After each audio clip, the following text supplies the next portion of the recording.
Hello hello hello.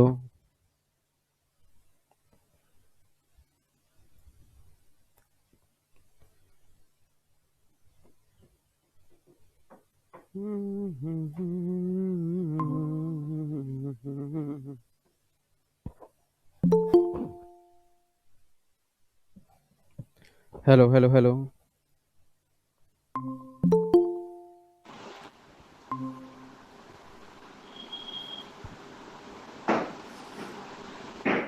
Good morning जी।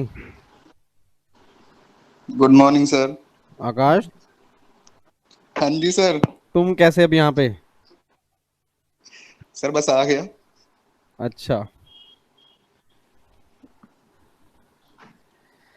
चलो जी। मुकुल,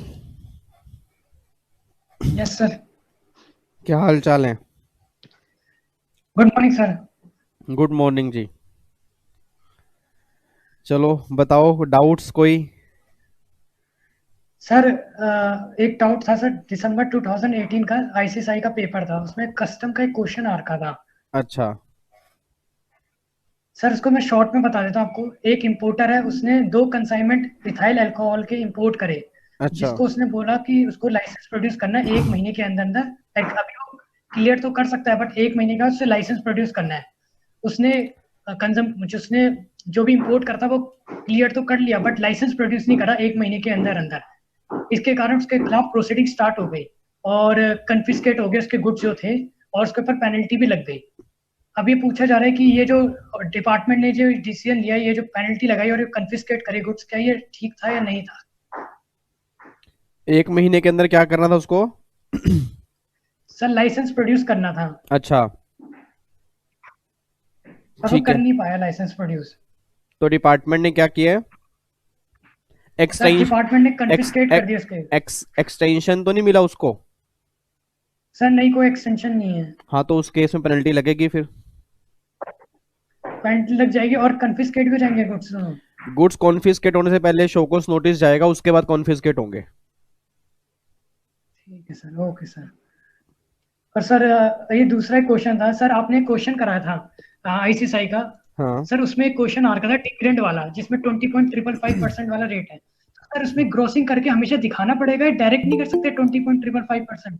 देखो, आप डायरेक्ट कर दोगे तो भी कोई दिक्कत नहीं है, बट प्रॉब्लम क्या है कि आपके एग्जाम जो है ना वो प्रेजेंटेशन बेस है।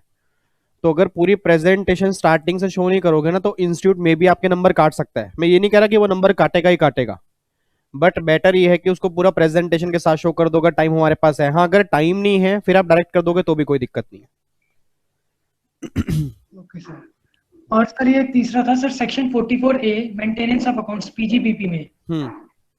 सर उसमें जो बोला जाता है कि ग्रॉस रिसीव या टर्नओवर 1.5 लाख से ऊपर हो अगर तीनों सालों में, तो हम्म। फिर स्पेशल बुक्स अकाउंट बनानी है, अदरवाइज तो जनरल नेचर बुक्स अकाउंट बनती है। हाँ हाँ हाँ। सर अगर बिजनेस करे हुए अगर 2 साल ही हुए या एक ही साल हुआ है, तो क्राइटेरिया दोनों साल का चेक करेंगे। अगर दोनों साल 1.5 लाख से ऊपर हुई तो स्पेशल हाँ, नेचर। यस, हाँ, अगर अगर 2 ही साल हुए हैं तो उस केस में फिर हमें उतने सालों का ही चेक करना पड़ेगा जितने साल की इन्फॉर्मेशन हमारे पास है। चाहे वो एक ही साल हो तो एक साल का ही चेक कर लो वरना। हाँ, तो भी उसके बेस पे फिर हमें देखना पड़ेगा। सर और एक और था सर, आपने एक क्वेश्चन कराया था उसमें। बोलो बोलो। सर उसमें कंट्रीब्यूशन करा था एम्प्लॉय ने, सर आपने अभी कराया भी था ये दिसंबर 17 का पेपर सर, प्रोफेशनल का। अगर उसमें सर कंट्रीब्यूशन जो करा था एम्प्लॉयज ने, 35 लाख का कंट्रीब्यूशन हुआ था 80 सीसीडी में। और आपने अमेंडमेंट कराई थी, उसमें बताया था कि 10% तक अलाउड होता है एम्प्लॉय को एनपीएस में, और 20% तक अदर कैटेगरी के लिए, और सब्जेक्ट टू मैक्सिमम 1.5 लाख। हम्म। सर आपने कहा 10% से ऊपर तो अलाउड होगा नहीं उसे, लेकिन सर जो 10% तक है उसमें अगर 35 लाख में से 5,80,000 माइनस करते हो, 10% से ऊपर है, सोचो जो बचेगी अमाउंट फिर तो 1.5 लाख के अंदर अंदर मिलेगा ना डिडक्शन, तो उसको तो किसमें? पूरी छूट में मिल जाएगी। नहीं, वो 1.5 लाख सर एक की। क्वेश्चन। हाँ हाँ हाँ हाँ, समझ गया। सर सर 29 लाख 20,000 जो बची अमाउंट, हाँ। उसकी डिडक्शन पूरी हो जाएगी उसे, जबकि 1.5 लाख तक तो मैक्सिमम है लेकिन 80 सीसीडी में। 1.5 लाख की लिमिट तब आपकी नहीं, 80 सीसीडी में 1.5 लाख की ऐसे लिमिट नहीं है। 1.5 लाख की लिमिट तब है जब 80 सी भी साथ में हो, तो 80 सीसी एप्लीकेबल हो जाता है। अगर आप 80 सीसीडी 1 ध्यान से देखोगे ना, तो 80 सीसीडी 1 में कोई 1.5 लाख की लिमिट नहीं है। वहां पे लिमिट है 10% और 20%। तो हम 1.5 लाख की लिमिट इसलिए बोल देते हैं क्योंकि मान लो 80C भी साथ में और 80CCD भी साथ में है, तो उस केस में 80CCE ये बात कहता है कि टोटल मिला के 1.5 लाख की मिलेगी। बट अगर अकेला 80CCD1 ही एप्लीकेबल हो रहा है ना, तो उस केस में फिर वो 10% की ही लिमिट एप्लीकेबल होगी, उस केस में कोई 1.5 लाख की अलग से लिमिट वहां पे नहीं है। Okay sir, thank you sir. ठीक है Mukul? Yes sir, thank you sir. Okay जी।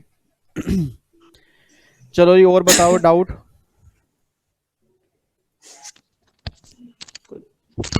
हेलो। हेलो, हाँ जेज, जेज, हाँ हाँ जी, हाँ। Good morning sir. Good morning जी। सर मुझे कॉम्पोजिशन लेवी में पूछना था। बोलो। सर सर उसमें एग्रीगेट टर्नओवर में सर वो एक पॉइंट है कि मतलब supply of exempt services by way of extending जो डिपॉजिट लोन एडवांसेस जो इंटरेस्ट डिस्काउंट को हम लोग को लेना नहीं है। तो सर सर वो किस में मतलब इंडिविजुअल सर्विस में नहीं लेना है या फिर गुड्स और मार्जिनल सर्विस में सर्विस के कैलकुलेशन में नहीं लेना नहीं है? नहीं, अब देखो, अब अगर मैं अमेंडमेंट की बात करता हूँ ना, जैसे मैं सितंबर में अमेंडमेंट क्लास डालूंगा, तो हाँ सर। कॉम्पोजिट स्कीम में अब ये मान लो कि एग्रीगेट टर्नओवर जब भी आप काउंट करोगे ना, तो जो इंटरेस्ट और डिस्काउंट वाला पॉइंट है वो आपको एक्सक्लूड करके चलना है हर केस में। अच्छा सर, हर केस में? हर केस में एक्सक्लूड करके चलना है। इट मींस वो एग्जम्पशन है, मे बी आपको याद आ रहा हो, एंट्री नंबर 27 में कवर होता है ये एग्जम्पशन।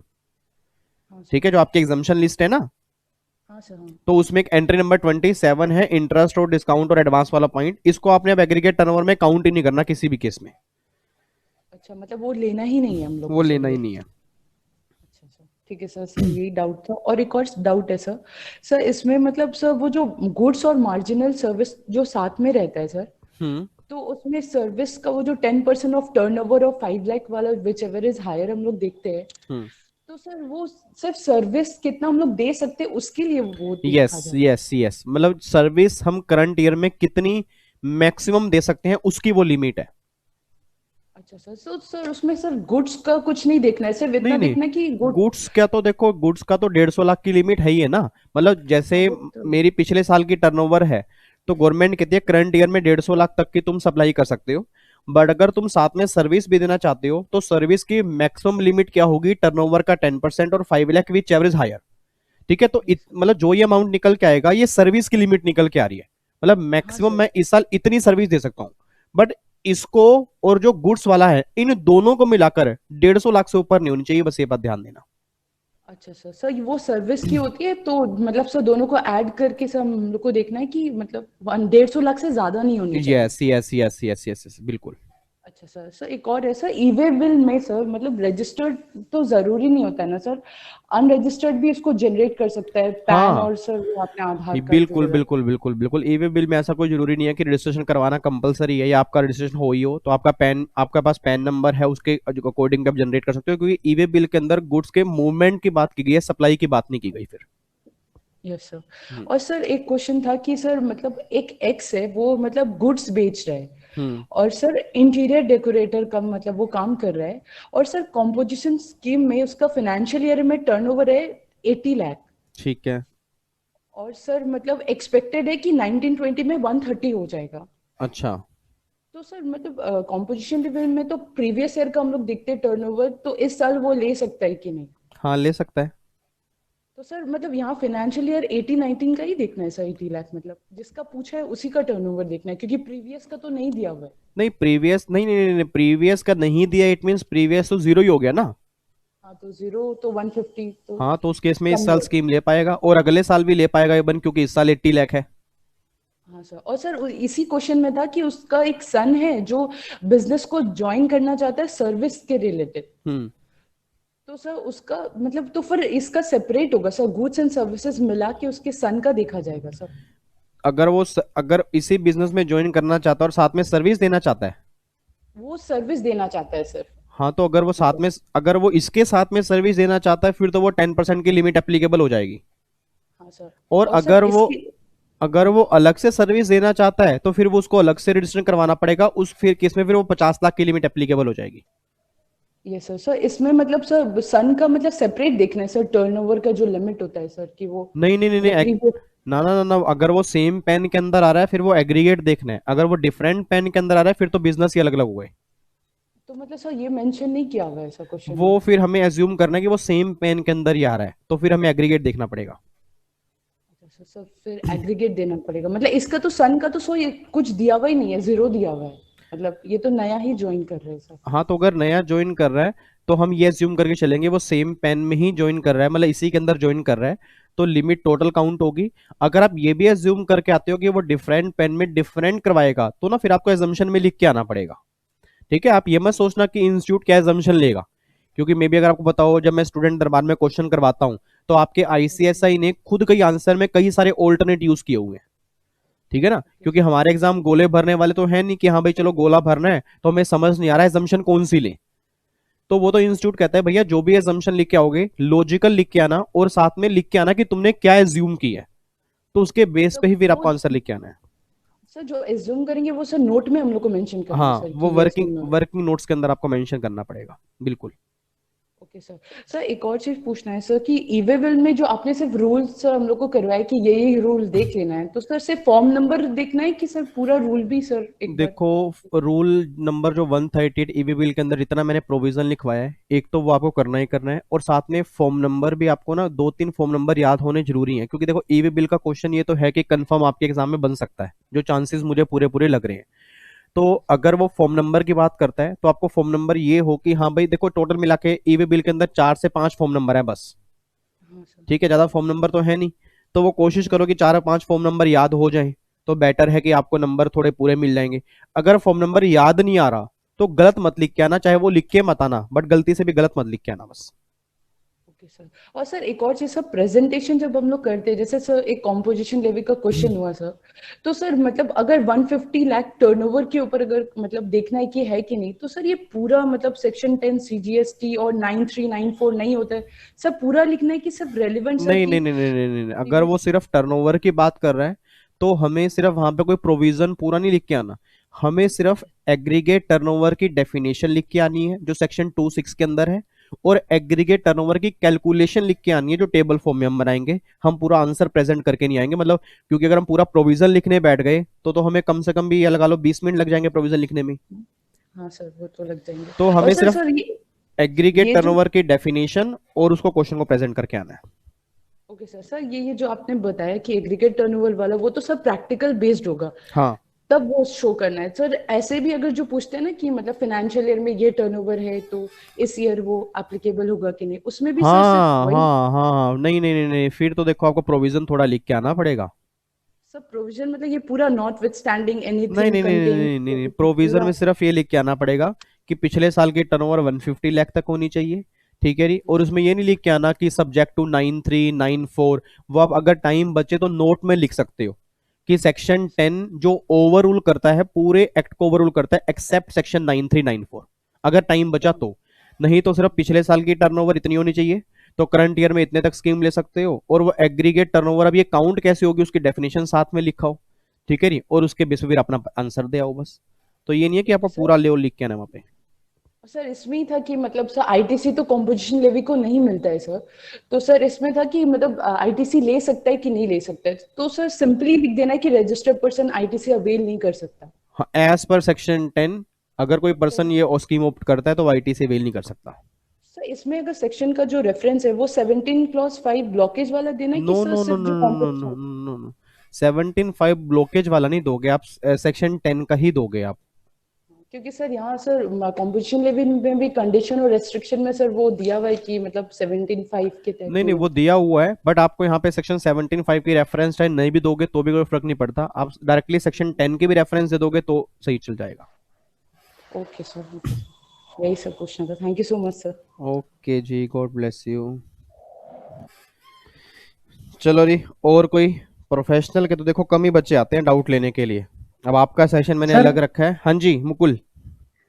सर एक क्वेश्चन था सर, शॉर्ट में बता दीजिएगा सर, जो एक्सपोर्ट करते हैं जब हम, तो हाँ। जो आईजीएसटी पेड करा होता है एक्सपोर्ट पे, सर उसका रिफंड क्लेम करना होता है तो दो तरीके होते हैं, या तो export on payment of tax होता है, विदाउट पेमेंट ऑफ टैक्स होता है। हाँ, सर उसका शॉर्ट में प्रोसीजर बता देंगे आप एक बार? प्रोसीजर तो यार उस केस में, एक केस में आपको बॉन्ड फाइल करना पड़ता है, वो विदाउट पेमेंट में। हाँ, और एक केस में आपको बॉन्ड फाइल नहीं करना पड़ता। तो सर जब ये क्वेश्चन आएगा तो ये यहाँ तो काफी बड़ा इन्होंने आईसीएसआई का जो क्वेश्चन बैंक है उसमें तो काफी बड़ा है। इतना बड़ा नहीं लिख के आना आपको, इतना बड़ा नहीं लिख के आना। जब मैं कस्टम की रिवीजन क्लास डालूंगा ना अभी सितंबर में, यस सर। तो उसमें एक अलग से ये अपना प्रोफेशनल का जो मैं अलग से एग्जीक्यूटिव प्रोफेशनल के अलग अलग डालूंगा।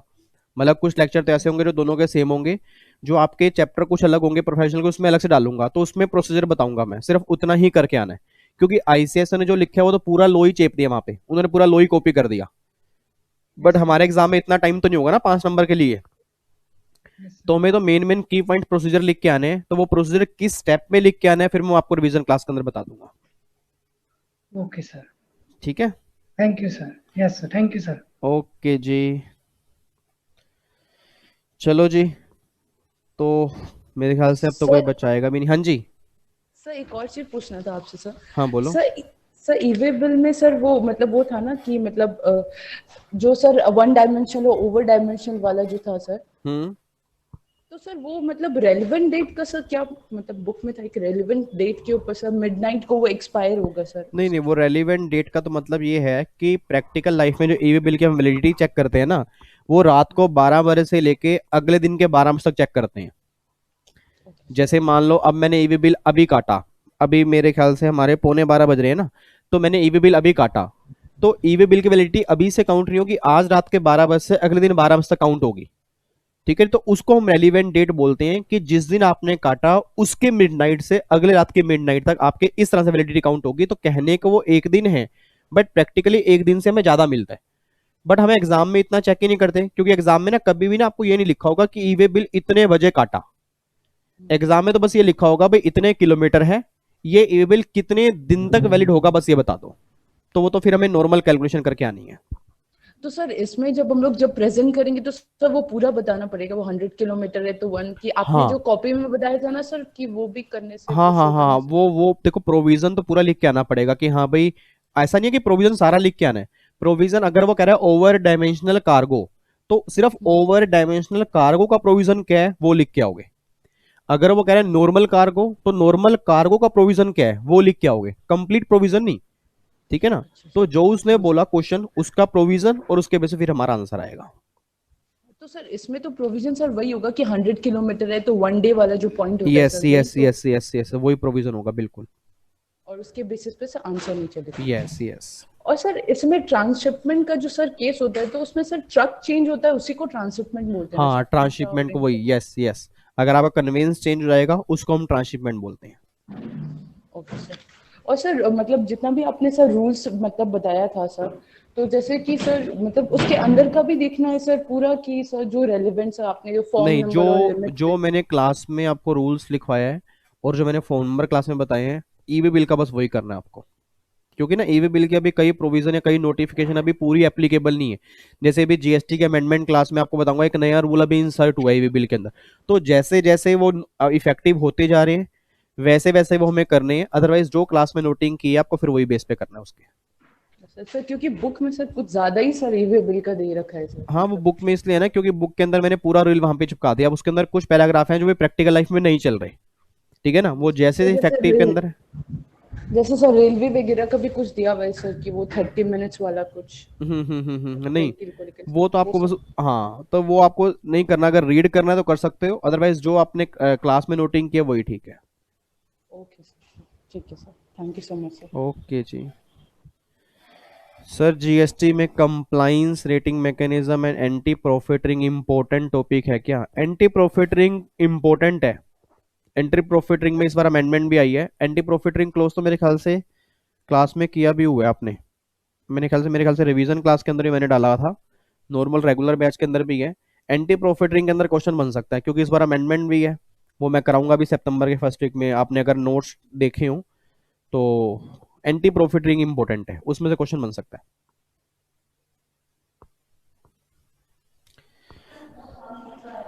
चलो जी, और बताओ कुछ।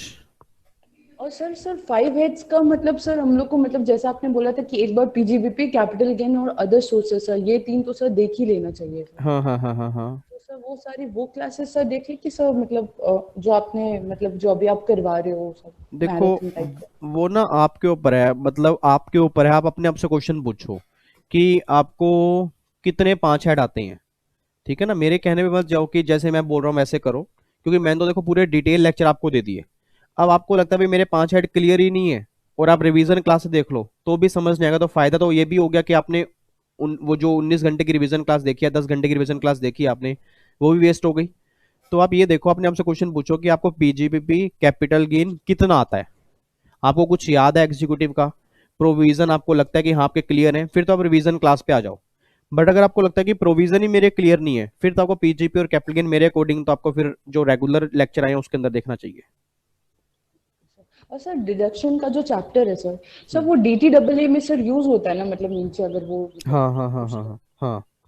तो डिडक्शन का मैंने लेक्चर चैप्टर डाला हुआ है आपका, इवन यूट्यूब पे भी मेरे 3 लेक्चर पूरे कंप्लीट जो मैं कराता हूँ, वो 3 लेक्चर मेरे यूट्यूब के ऊपर भी हैं, डीटीडब्ल्यूए के अंदर यूज होगा वो लेक्चर।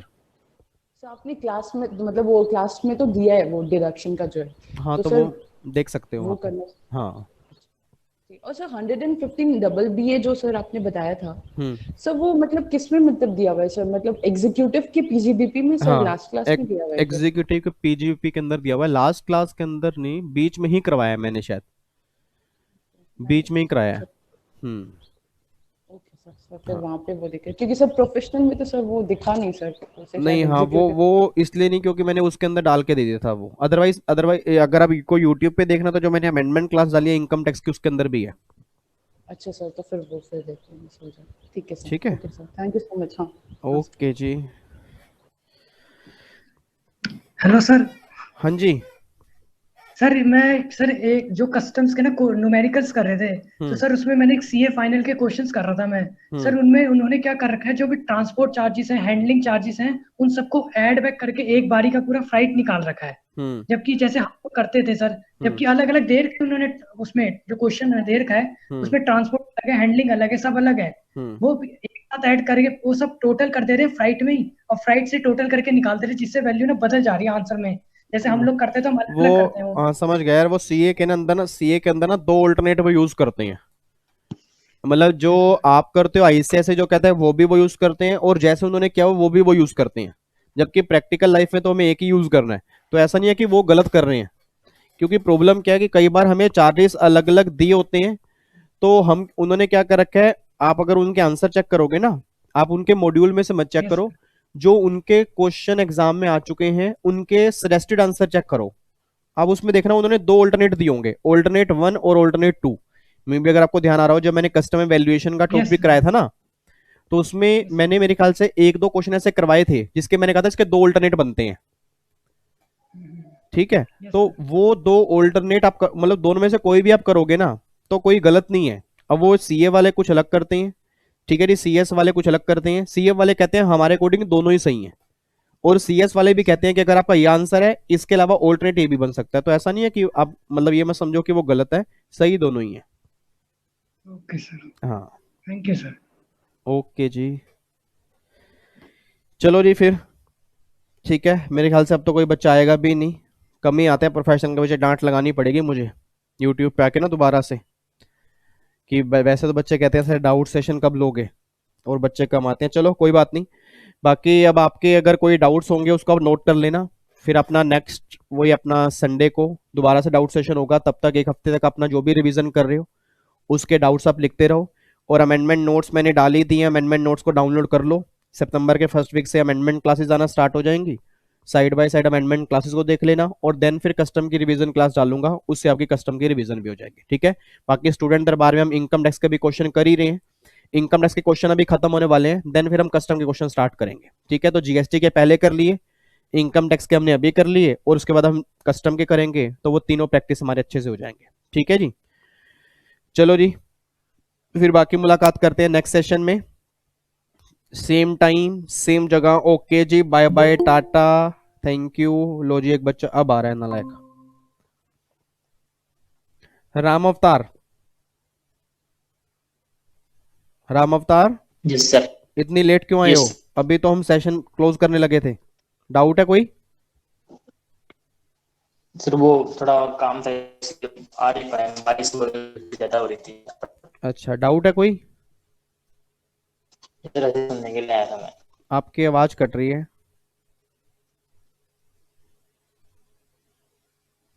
डाउट है?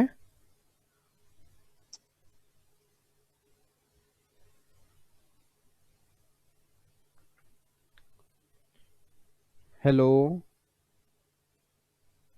आवाज नहीं आ रही सर आपकी। हेलो मेरी आवाज नहीं आ रही? Sir, network problem. नहीं, मेरे नेटवर्क तो सही आ रहे हैं नालायक। सर मेरे पास में नेटवर्क प्रॉब्लम है। अच्छा अच्छा अच्छा, आपको डाउट है कोई? नहीं सर, अभी तो नहीं है सर, मैसेज सुनने के लिए आया था। अच्छा, चलो डाउट तो सारे कंप्लीट हो चुके हैं, तो फिर हाँ अभी सर। ठीक है, अभी हम क्लोज करने लगे थे। बाकी नेक्स्ट डाउट सेशन होगा, उम्मीद करूंगा टाइम पे आओगे आप, ठीक है? Okay sir, okay. ठीक है, चलो फिर मुलाकात करते हैं जी। ओके जी, bye bye, tata, thank you so much, जय हिंद। सर सीए फाइनल के इनकम टैक्स के क्वेश्चन की भी रिवीजन कर लें? कर सकते हो, बट मेरे अकॉर्डिंग इतने इंपॉर्टेंट नहीं है। देखो उनका लेवल ना थोड़ा अलग हो जाता है यार, क्योंकि उनके एग्जाम में इनकम टैक्स पूरे 100 नंबर का है, ठीक है, और आप में 30 नंबर का है, तो उस लेवल के क्वेश्चन कर लोगे, बट एग्जाम में इतना फायदा उसका होगा नहीं, क्योंकि एग्जाम में जो भी क्वेश्चन आपके इनकम टैक्स के बनते हैं वो नॉर्मली बनते हैं, ठीक है जी। वैसे प्रैक्टिस करनी है भाई, आगे आगे टैक्स में काम करना है, उसके लिए आप कर सकते हो। एग्जाम पर्पज के लिए इतने रेलिवेंट मेरे अकॉर्डिंग नहीं है, ठीक है। हाँ, उसकी आरटीपी में क्वेश्चन है वो देख सकते हो, बट जो उनके एग्जाम में क्वेश्चन आ चुके हैं मेरे अकॉर्डिंग इतने रेलिवेंट नहीं है। उससे बढ़िया आप सीएस प्रोफेशनल के जो क्वेश्चन बन चुके हैं उसको बार बार प्रैक्टिस करोगे तो बढ़िया होगा, ठीक है जी। चलो bye bye, take care, God bless you, फिर चलते हैं जी। Bye sir. बाय बाय जी।